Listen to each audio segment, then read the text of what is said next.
देखिए, मेरे बारे में बहुत ज़्यादा ये कहा जाता है कि मैं इतिहास में कतई रहना नहीं चाहता।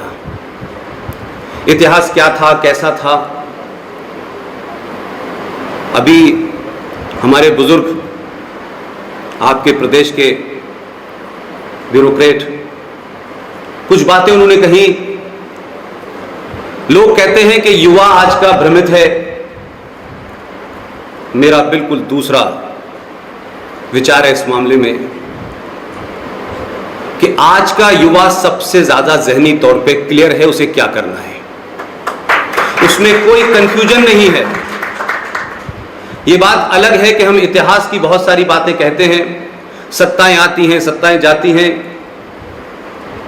लेकिन सत्ताएं कभी समाज नहीं बनाती। ये गलतफहमी हमारे देश में बहुत लंबे समय से चल रही है कि सत्ताओं का काम है कि समाज कैसा होगा। मैं कहता हूं सत्ता नहीं, जिस दिन समाज तय करता है उस दिन समाज के हिसाब से ही सत्ता बनती है। लिहाजा समाज जैसा होगा वैसे ही सत्ता में लोग आएंगे।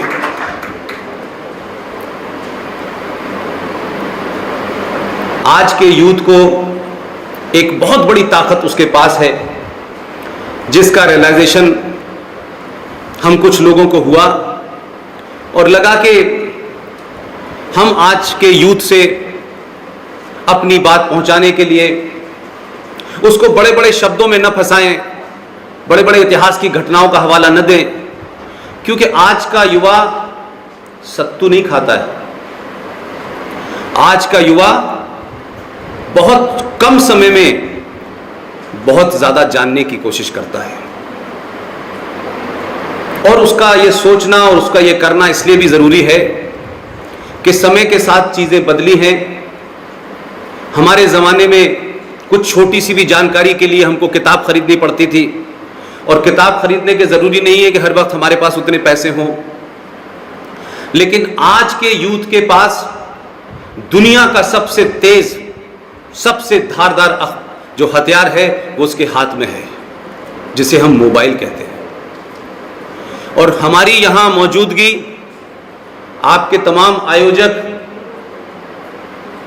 इन तमाम लोगों ने उसी के माध्यम से हम तक पहुंचे, और उसी के माध्यम से आज हम देश के बहुत सारे युवा तक पहुंच रहे हैं। इसका सबसे ज़्यादा और सबसे बेहतरीन इस्तेमाल आज के युवा को करना है।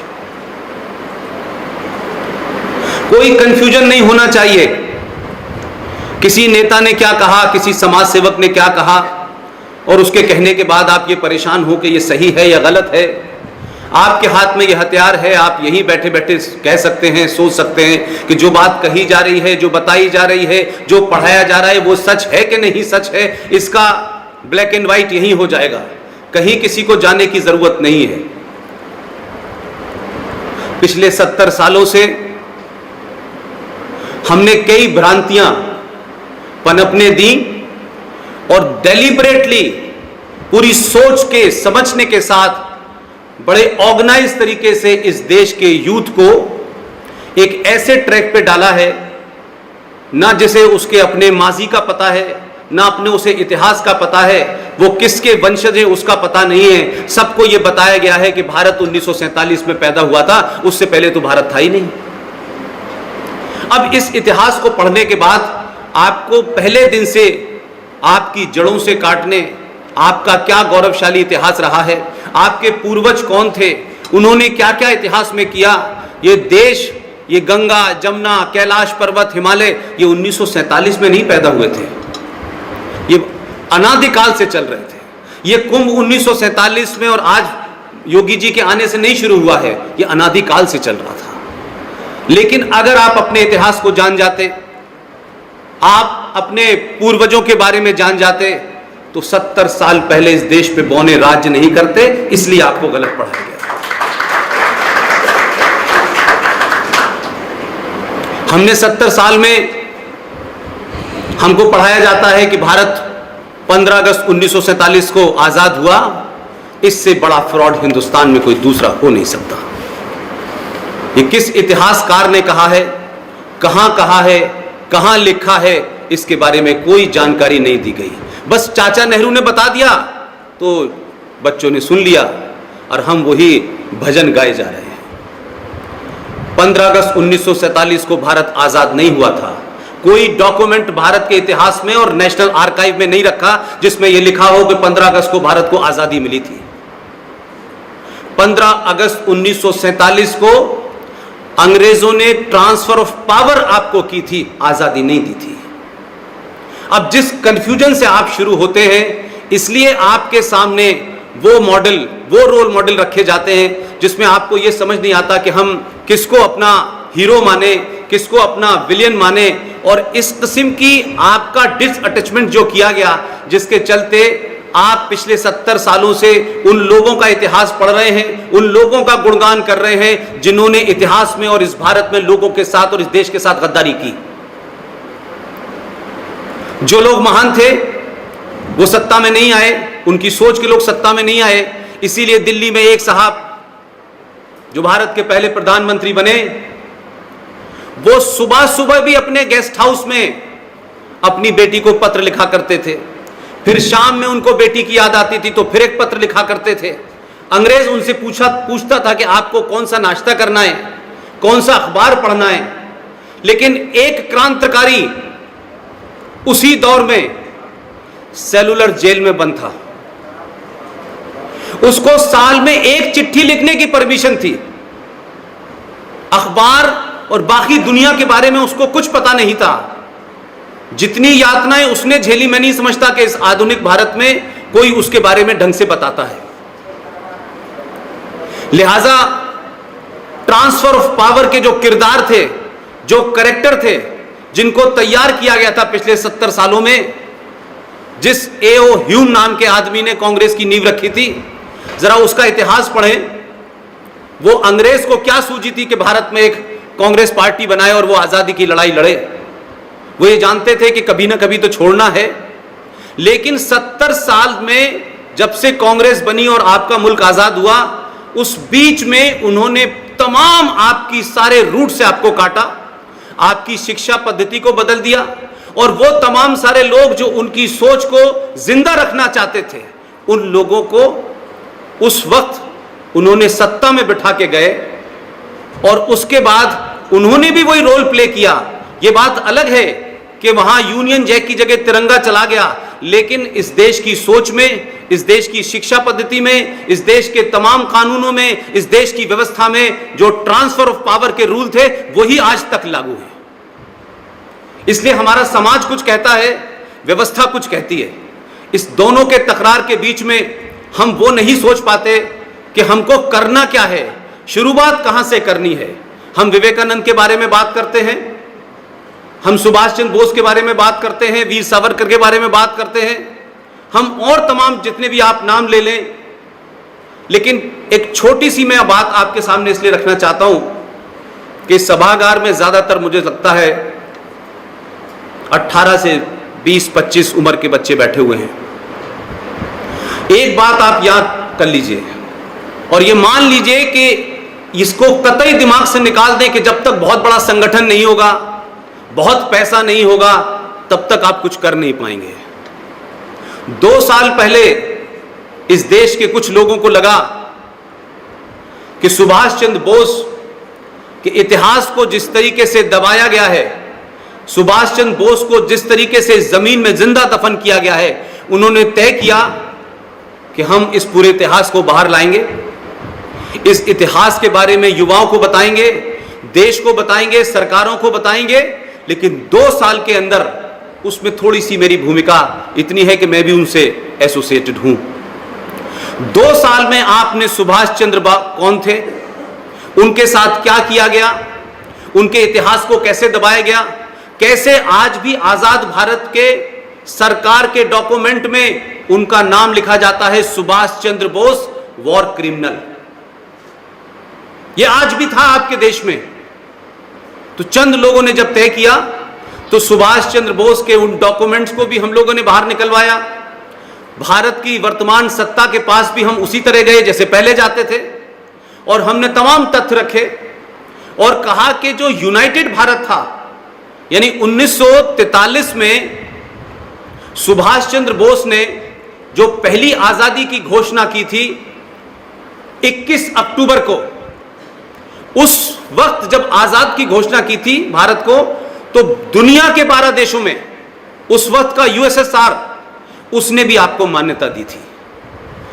क्या वजह हुई कि वो सुभाष चंद्र बोस, जिसने वो पहले प्रधानमंत्री यूनाइटेड भारत के थे, आजादी की घोषणा भी की, दुनिया के 12 देशों ने आपको रिकॉग्नाइज भी किया, मान्यता भी दी, उसी सुभाष चंद्र बोस को 1943 और 47 के बीच में ऐसे हालात पैदा कर दिए कि उनको किस तरीके से यहां से बाहर जाना पड़ा, कैसे हालात पैदा किए और कैसे इतिहास ने कैलिब्रेटेड अंदाज में उनको इस देश के अंदर एक उग्रवादी, एक आतंकवादी, एक भारत सरकार जो उस वक्त अंग्रेजों की थी उसके खिलाफ युद्धबंदी घोषित किया।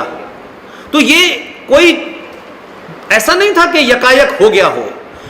ये अलग बात है कि वो लोग सत्ता पे लंबे समय तक रहे, लेकिन सत्ता में जो लोग थे वो ठीक है, लेकिन समाज की पिछले 70 साल से चुप्पी, समाज का न बोलना, समाज का इन चीजों पे प्रश्न करने के कारण आज हमारे सामने जो हमारे हीरोज हैं उनको विलियन करके पेश किया गया। मात्र 2 साल के अंदर भारत के प्रधानमंत्री ने हमारी बात को माना और पहली बार आजाद भारत में भारत का प्रधानमंत्री लाल किले पे 15 अगस्त के बाद 21 अक्टूबर को गया और उसने झंडा फहराया। और वो सिर्फ लाल किले पे नहीं गए, फिर वो अंडमान निकोबार भी गए, जिस द्वीप पे वो आए थे पहली बार, उसका नाम भी बदला और लाल किले के अंदर सुभाष चंद्र बोस का म्यूजियम भी बनाया। और वो म्यूजियम जब भी आप दिल्ली जाएं तो कुतुब मीनार तो देखने जाते हैं आप लोग, लाल किला जब देखने जाएं तो उसको देख के आइएगा। उसमें वो दुर्लभ चीजें हैं जिसे कोई दुनिया में चैलेंज नहीं कर सकता। उसको देख लेंगे तो आपको पता चलेगा कि ये आजाद भारत का पहला प्रधानमंत्री क्यों था और क्यों उस वक्त की सत्ताओं ने इनको दबाया गया। दूसरी कोशिश कि जो डॉक्यूमेंट में लिखा हुआ था वॉर क्रिमिनल, उसके भी हमने मुहिम चलाई और चंद दिन पहले उस मुहिम को रंग लाए और वो भारत के डॉक्यूमेंट से सुभाष चंद्र बोस वॉर क्रिमिनल का शब्द हटा दिया गया। ये सिर्फ रेफरेंस मैंने इसलिए दिया है, आज का यूथ सवाल पूछता है, आज के यूथ के पास हजारों सवाल हैं। हम जैसे लोगों की जिम्मेदारी है कि उसके सवालों का सही सही जवाब दें, उसे भ्रमित न करें, किसी एजेंडे के तहत उसे भ्रमित न करें। और जब वो एजेंडे के तहत भ्रमित होता है तो जिस दिन सच्चाई जानता है तो सबसे पहला शब्द अशब्द वो आप ही के लिए इस्तेमाल करता है। इसलिए जिन्होंने ये 70 साल कोशिश की और लगातार की, आज सबसे ज्यादा वही युवा उन लोगों को गालियां दे रहा है जिन्होंने इस पूरे इतिहास के साथ खिलवाड़ किया। हमारे यहां भारत के दुश्मन कौन हैं, चुनौतियां क्या हैं, उनको लेकर के सुबह से लेकर शाम तक बड़ी बात होती है। लेकिन भारत को जितनी चुनौती बाहर है वो चुनौती साफ नजर आती है, उस चुनौती को देने वाले नजर आते हैं, उनकी सोच नजर आती है। लेकिन मेरा अपना जीवन, जहां मैं पैदा हुआ, जहां मैंने नौकरी की, मैंने तमाम वो किताबें पढ़ी जिस किताब के बारे में, जिनकी वो किताब है उनका भी झूठ का पुलंदे का दावा है, उनकी भी मैं पोल खोलने की कोशिश करता हूं। लेकिन मुझे ऐसा लगता है कि भारत को विदेशी ताकतों के मुकाबले इस देश के अंदर 1000 गुना चुनौतियां हैं। उन चुनौतियों की बात हम इसलिए नहीं करते हैं, कोई नाराज हो जाएगा, किसी का सेकुलरिज्म खतरे में आ जाएगा, किसी का राष्ट्रवाद खतरे में आ जाएगा। तो मेरी बला से किसी का राष्ट्रवाद खतरे में आए या इस मुल्क का सेकुलरिज्म खतरे में आए, मैं उन चुनौतियों को बड़ी ताकत के साथ कहता हूं, हैं, आप इन्हें मानिए। हमारे यहां सिखों का कुछ नाराजगी हुई, किस सियासी कारणों से सिख आतंकवाद को जन्म मिला, सिख आतंकवाद हुआ, कुछ दिन चला, पूरे दुनिया में और पूरे देश में खबर फैल गई कि यह सिख आतंकवाद है। आपके प्रदेश के महान नेताओं ने एक बड़ी साजिश के जिसके वो हिस्से हैं ये बात अलग है कि वो किसी पद पे नहीं है, लेकिन आपके प्रदेश की सत्ता प्रॉक्सी वही चला रहे हैं। एक बड़े घटना में वो किस तरीके से शामिल हैं, ये मुझे बताने की जरूरत नहीं है। उस घटना को अंजाम भले ही विदेशी ताकतों ने दिया हो, लेकिन उसमें आपके प्रदेश के और इस देश के नेता शामिल थे। मैं 26/11 की घटना की बात कर रहा हूं। ये बात पॉलिटिकली लोगों को करेक्ट लगेगी, नहीं लगेगी, और शायद पॉलिटिकली इनकरेक्ट होने के लिए मैंने अपनी नौकरी छोड़ी है, किसी को खुश करने के लिए, किसी को नुकसान पहुंचाने के लिए नहीं छोड़ी है। 2 लोगों को पकड़ा गया। इसी देश की अदलिया ने, अदालत ने, कोर्ट ने आज तक उनको मुजरिम नहीं माना है। मात्र 2 लोगों को षड्यंत्र के कारण पकड़ा गया, लेकिन इस देश में एक नैरेटिव निकाला गया, एक जुमला क्वाइन किया गया हिंदू टेरर का, मात्र 2 लोगों से। मैं उन तमाम बुद्धिजीवियों से पूछना चाहता हूं, भाई आपकी राजनीतिक प्रतिबद्धता क्या है? ठीक है, लेकिन 90% समाज की कोई राजनीतिक प्रतिबद्धता नहीं होती, उसकी देश के प्रति होती है। आप जरा मुझे बताएं, 87 से मैं इस प्रोफेशन में हूं और 2017 तक रहा। इस देश में 5000 से ज्यादा बड़े हमले हुए।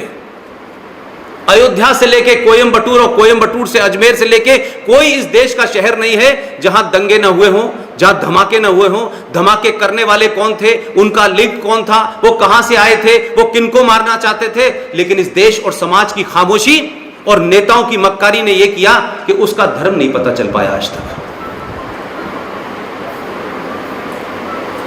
तो सिखों के आतंकवाद का धर्म पता चल गया था, लेकिन 5000 इस देश में धमाके करने वाले लोग, पूरी किताब का हवाला देकर के बात करने वाले लोग, पूरी दुनिया में जो कत्लो गारत कर रहे हैं, वो किताब का हवाला दे रहे हैं, वो सूरा का हवाला दे रहे हैं, वो आयत का हवाला दे रहे हैं, लेकिन हम ये कहते हैं कि नहीं, आतंकवाद का धर्म नहीं होता। जो लोग ये कहते हैं वो झूठे हैं, मक्कार हैं, फरेबी हैं, मुनाफिकी हैं। मैं कहता हूं हिंदुस्तान जो है इस्लामिक आतंकवाद से ग्रस्त है, और इस इस्लामिक आतंकवाद का जब तक आप कोई रास्ता नहीं निकालेंगे तब तक बात नहीं बनने वाली। और यह भी एक बड़ा झूठ इस देश में बोला जाता है। चंद लोग, कुछ लोग ऐसा करते हैं। मैं कहता हूं कुछ लोग शरीफ है, बाकी 100% ऐसा करते हैं। यह झूठ है। सच्चाई का सामना कीजिए आप। मेरी कोई भी बात पे आपको शक हो, इस लेक्चर के बाद आप सवाल जवाब कर सकते हैं। इसी देश में सेकुलरिज्म के बहुत गीत गाए गए। इसी देश को जो धर्म के आधार पर बटा था, हमने फिर भी धर्म के आधार पर इस देश को नहीं बनाया। हमने कहा, नेताओं ने कुछ कहा होगा, कुछ सोचा होगा, अच्छी बात है, एक देश धर्म के नाम पे बना। लेकिन क्या वजह है कि भारत के पूरे 30-29 राज्यों को सुबह से शाम तक ये घुट्टी पिलाई गई कि आपको धर्मनिरपेक्ष रहना है, आपको सेकुलर रहना है, सेकुलरिज्म हमारी जड़ों में है, वगैरह वगैरह। लेकिन इसी सेकुलरिज्म की आड़ में 70 साल के अंदर इस देश का एक राज इस्लामिक राज्य बन चुका है। कोर्ट में, सुप्रीम कोर्ट में एक मुकदमे के दरमियान उन्होंने एफिडेविट दिया है कि जम्मू कश्मीर मुस्लिम राज्य है। उस राज्य में इस देश के संविधान की धज्जियां उड़ाई जाती हैं। उस राज्य में इस देश के संविधान में दिए प्रावधानों की धज्जियां उड़ाई जाती हैं। लेकिन हम सेकुलरिज्म के नाम पे चुप बैठते हैं, हम खामोश रहते हैं, हम कश्मीरियत, जमहूरियत और इंसानियत के नए नए जुमले गढ़ते हैं। ये तमाम जुमले, ये तमाम बातें इनको भ्रमित करने के लिए, ताकि लोग उधर देखें ना। जो कश्मीर की बात हो रही है, जिस कश्मीर की बात में गांधी जी ने कहा कि मुझे कश्मीर में रोशनी नजर आती है, मैं बार बार कहता हूं, मैं उनकी शान में गुस्ताखी नहीं करता महात्मा गांधी जी की, लेकिन मुझे नहीं लगता कि जब गांधी जी ये कह रहे थे कि जम्मू कश्मीर में उन्हें रोशनी नजर आ रही थी, मुझे नहीं लगता कि उस वक्त वो चश्मा लगाए थे कि नहीं लगाए थे।